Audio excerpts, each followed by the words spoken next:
So I was just spending another weekend at the ballpark this week. Baseball season's still going until end of June, so spending a lot of our weekends here.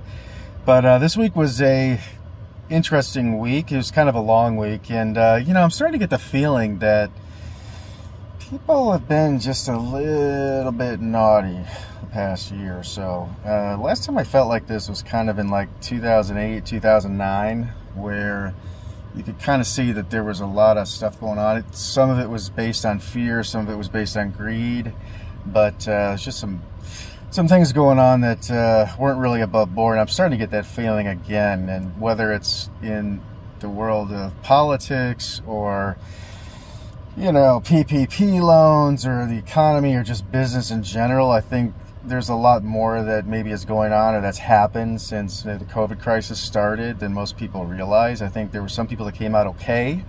There's some people that are trying to look like they came out okay, but might have not gone about it the exact right way. And I say that because I'm seeing a lot more people coming to us for help with fraud, embezzlement, maybe misappropriation of funds. People just seem to be more suspicious lately, and I think that's for good reason. I think they're looking, or they're seeing things that don't make sense. They're starting to dig into them a little bit. I think that's kind of going on all over the country in a lot of different areas right now, and I think it's a good and healthy thing. But it's definitely going on more than typical, especially, well, not especially, but definitely on the business side. Definitely getting a lot more questions on it and having a lot more discussions with clients or potential clients on it. And so, yeah, I just get the feeling people being a little bit naughty maybe the past year or so. So we'll see what it gets uncovered. When I go online, I see videos and posts and stuff, I see the word audit a lot. I see the word fraud a lot. I see the word transparency. I see trust but verify, that kind of thing. A lot of chatter in those areas. A lot of people don't, necessarily know what some of those words mean exactly, what the differences are.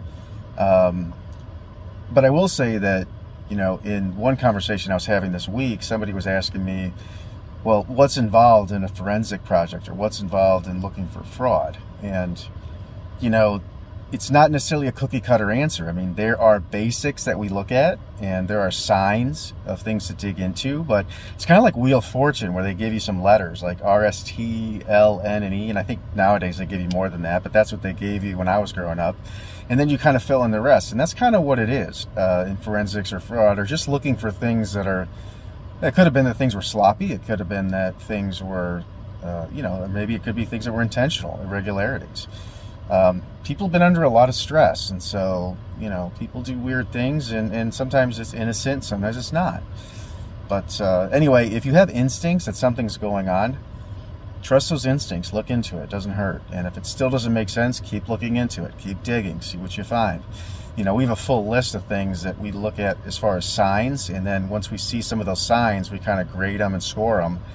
And if certain things are kind of in that they're looking pretty suspicious, we start diving into some of those things. And so, when you look into this, there's no cookie cutter way to do it. You have to design it to give you the comfort level you want. So if you just want to know that nobody's robbing you blind or something, that's one thing. If you want to know that everything's perfect, that's a whole other thing. So you just have to find out what's your level of comfort, what's really bothering you, and design it that way, because you don't want to, again, you don't want to build a rocket ship to cross the street, and you want to just get that comfort. But if there's anything going on where you're kind of uncomfortable, kind of suspicious of something, I can tell you that the risk of something either innocently making a mistake or intentionally making a mistake or intentionally doing something wrong, it's kind of high right now. So if you have some instincts on that, trust your instincts, look into it. And if there's any way we can help you, let us know. But I just wanted to pass along that I think right now, if I was a business owner, well, I am a business owner, but I would say for all business owners, take a second look at things and just make sure that everything is okay in your shop. And with that, have a great weekend. Bye-bye.